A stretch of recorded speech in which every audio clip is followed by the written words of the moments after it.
올해 춘천 마라톤 풀코스를 신청하면서 참가비 15만 원을 결제했습니다. 작년에는 10만 원이었던 참가비가 올해는 15만 원이 되었습니다.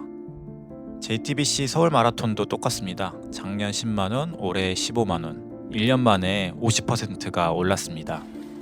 그런데도 인기 있는 마라톤 대회는 여전히 참가권 구하는 것부터 쉽지 않습니다. 그러던 중 얼마 전 MBC 스트레이트에서 돈벌이가 된 마라톤이라는 내용의 방송을 봤습니다.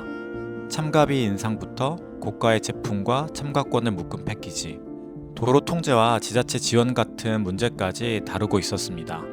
저도 계속 대회를 신청하고 직접 돈을 내면서 뛰는 러너다 보니까 상당히 흥미롭게 봤습니다. 그런데 방송을 보고 나니 한 가지가 더 궁금해졌습니다. 지금처럼 사람이 몰리고 돈이 몰리고 브랜드가 몰리는 이 러닝 열풍은 대체 언제까지 계속될까요? 요즘 러닝이 인기라는 건 굳이 통계를 보지 않아도 느껴집니다. 아침에 공원에 나가도 뛰는 사람이 많고 대회에 가보면 젊은 러너들도 정말 많이 보입니다. 실제 숫자도 그렇습니다. 2024년 JTBC 서울 마라톤 참가자 중 20대와 30대 비중은 66%였습니다. 문화체육관광부 생활체육 조사에서도 달리기, 조깅, 마라톤을 주요 생활체육으로 꼽은 비율이 2024년 4.8%에서 2025년에는 7.7%로 늘었습니다. 그러니까 요즘 느껴지는 이 분위기가 그냥 제 느낌만은 아닌 것 같습니다. 사람들이 실제로 많이 뛰기 시작했고 마라톤을 둘러싼 시장도 빠르게 커지고 있습니다. 아까 말씀드린 것처럼 올해 JTBC 서울 마라톤과 춘천 마라톤 풀코스 참가비는 모두 15만 원입니다. 그런데 참가비만 달라진 게 아닙니다. 대회에 참가권을 얻는 방법도 다양해졌습니다. 올해 JTBC 서울 마라톤에서는 제품과 참가권을 묶은 스페셜팩도 판매되었습니다. 샥츠 제품과 풀코스 참가권을 묶은 패키지가 33만 9천 원, 가민 포러너 970과 참가권을 묶은 패키지는 114만 원이었습니다. 물론 이걸 가지고 마라톤 참가권이 114만 원이 됐다 라고 말하면 과장입니다. 가민 포러너 970이라는 고가의 스마트워치 가격이 포함되어 있으니까요. 그런데 저는 114만 원이라는 숫자보다 이런 상품이 실제로 팔릴 수 있는 상황이 더 흥미롭습니다.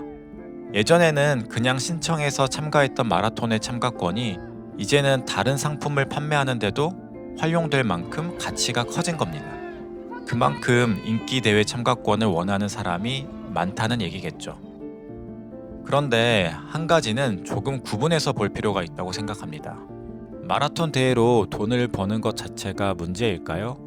저는 그 자체가 문제라고 생각하지는 않습니다. 수만 명이 뛰는 대회를 한번 열려면 도로 통제부터 안전, 의료 지원, 급수, 기록 측정, 돌품 보관까지 준비해야 할 게 많고 당연히 비용도 들어갑니다. 한국만 참가비가 오르는 것도 아닙니다. 도쿄 마라톤도 일본 거주자 기준 참가비를 2025년 16,500엔에서 2026년 19,800엔으로 올렸습니다. 현재 환율로 약 17만 5천 원 정도입니다. 그러니까 참가비가 올랐으니 무조건 돈벌이다. 이렇게만 보는 건 조금 단순할 수도 있다고 생각합니다. 그런데 러너들이 불만을 가지는 이유도 분명히 있습니다. 참가비는 계속 올라가는데 대회 운영에서는 비슷한 문제가 반복된다는 것입니다. 메이저 대회에서도 출발 구간 병목이나 급수대 부족, 화장실 앞 긴 대기줄, 물품 보관과 이동 과정의 혼선 같은 문제들은 러너들 사이에서 계속 이야기돼 왔습니다. 특히 출발지와 도착지가 다른 대회에서는 참가자가 먼저 결승점에 도착했는데 물품을 실은 차량이 늦게 도착해서 짐을 찾기 위해 오랫동안 기다렸다는 사례도 있습니다. 저도 직접 겪은 일이 하나 있는데요. 작년 어스 마라톤에서 배번호가 땀에 젖으면서 제대로 유지되지 않아가지고 결국 배번호를 손에 들고 뛰었습니다. 이런 경험이나 이야기가 계속 나오다 보면 운영은 크게 좋아진 것 같지 않은데 왜 참가비만 이렇게 올라가느냐 라는 반응이 나오는 것도 충분히 이해가 됩니다. 그리고 MBC 스트레이트가 지적한 건 대회 운영만이 아니었습니다. 마라톤은 대부분 공공도로에서 열립니다. 도로를 통제해야 하고 경찰과 지자체의 협조가 필요하고 경우에 따라서는 지자체 예산도 들어갑니다. 현장 운영에는 많은 자원봉사들이 참여하기도 하고요. 그러니까 저는 결국 질문이 여기로 모인다고 생각합니다.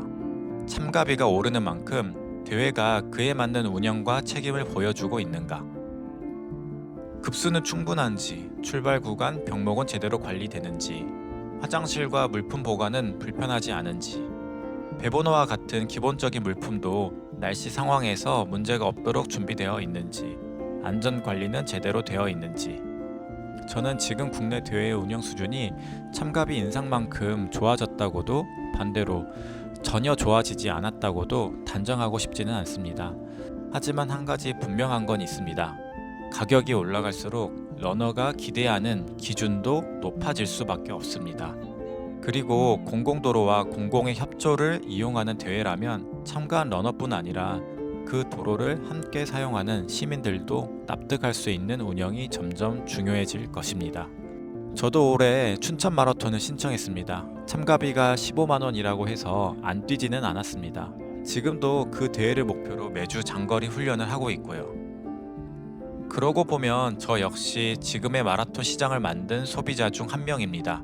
비싸다고 이야기하면서도 신청하고 참가권을 얻기 어려우면 더 빨리 신청하려고 합니다. 아마 저 같은 러너가 많기 때문에 지금과 같은 시장이 만들어질 수 있었겠죠. 그래서 저는 참가비 15만 원이 무조건 비싸다, 싸다를 정하는 것보다 앞으로 대회가 어떤 방향으로 가는지가 더 궁금합니다. 그리고 여기서 한 가지 질문이 생깁니다. 지금처럼 대회 참가권을 원하는 사람이 계속 많을까요? 이 흐름이 계속될 거라는 보장은 없습니다. 언젠가 지금의 러닝 열기가 식는 순간이 온다면 마라톤 시장도 지금과는 달라지지 않을까요? 저는 지금 같은 분위기가 계속 똑같이 유지되지는 않을 것 같습니다.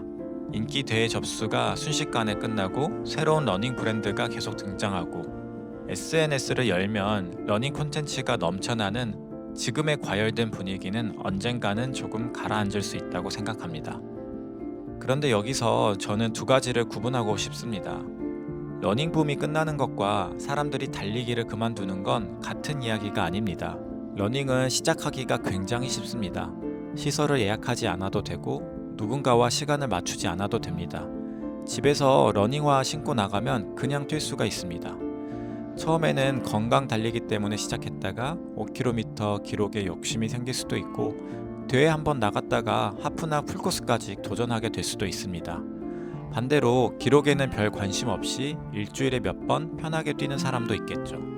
저마다 시작하는 이유는 달라도 계속 뛰다 보면 자기 방식이 생깁니다. 예를 들어 100명이 러닝을 시작했다고 해보겠습니다. 3년 뒤에도 100명이 모두 뛰고 있지는 않을 겁니다. 어떤 사람은 몇 달 만에 그만두고 누군가는 다른 운동으로 갈 수도 있습니다. 그중 20명이나 30명이 3년 뒤에도 계속 뛰고 있다면요?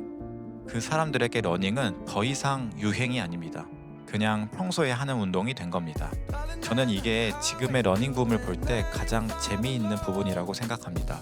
앞으로 러닝이 지금보다 덜 유행할 수는 있습니다. 대회의 참가 경쟁도 지금보다는 줄어들 수 있고 러닝 관련 상품에 대한 관심도 지금처럼 뜨겁지는 않을 수도 있습니다. 그래도 이번 러닝 붐을 계기로 달리기를 생활에 넣은 사람이 많이 남는다면 몇 년 뒤에는 지금보다 조용하더라도 실제로 뛰는 사람은 예전보다 훨씬 많을 수도 있습니다. 저는 아마 계속 뛸 것 같습니다. 아직 기록 욕심도 있고 뛰어보고 싶은 대회도 많습니다. 제가 어디까지 기록을 줄일 수 있을지도 여전히 궁금하고요. 몇 년 뒤에도 지금처럼 매주 기록을 확인하면서 열심히 뛰고 있을지는 모르겠습니다. 그래도 그때도 아마 러닝화는 신고 있을 것 같습니다. 여러분은 어떠신가요? 지금의 러닝 붐이 끝나도 계속 뛰실 것 같으신가요? Was that even far? Was you playing your games? Was you really bored? No.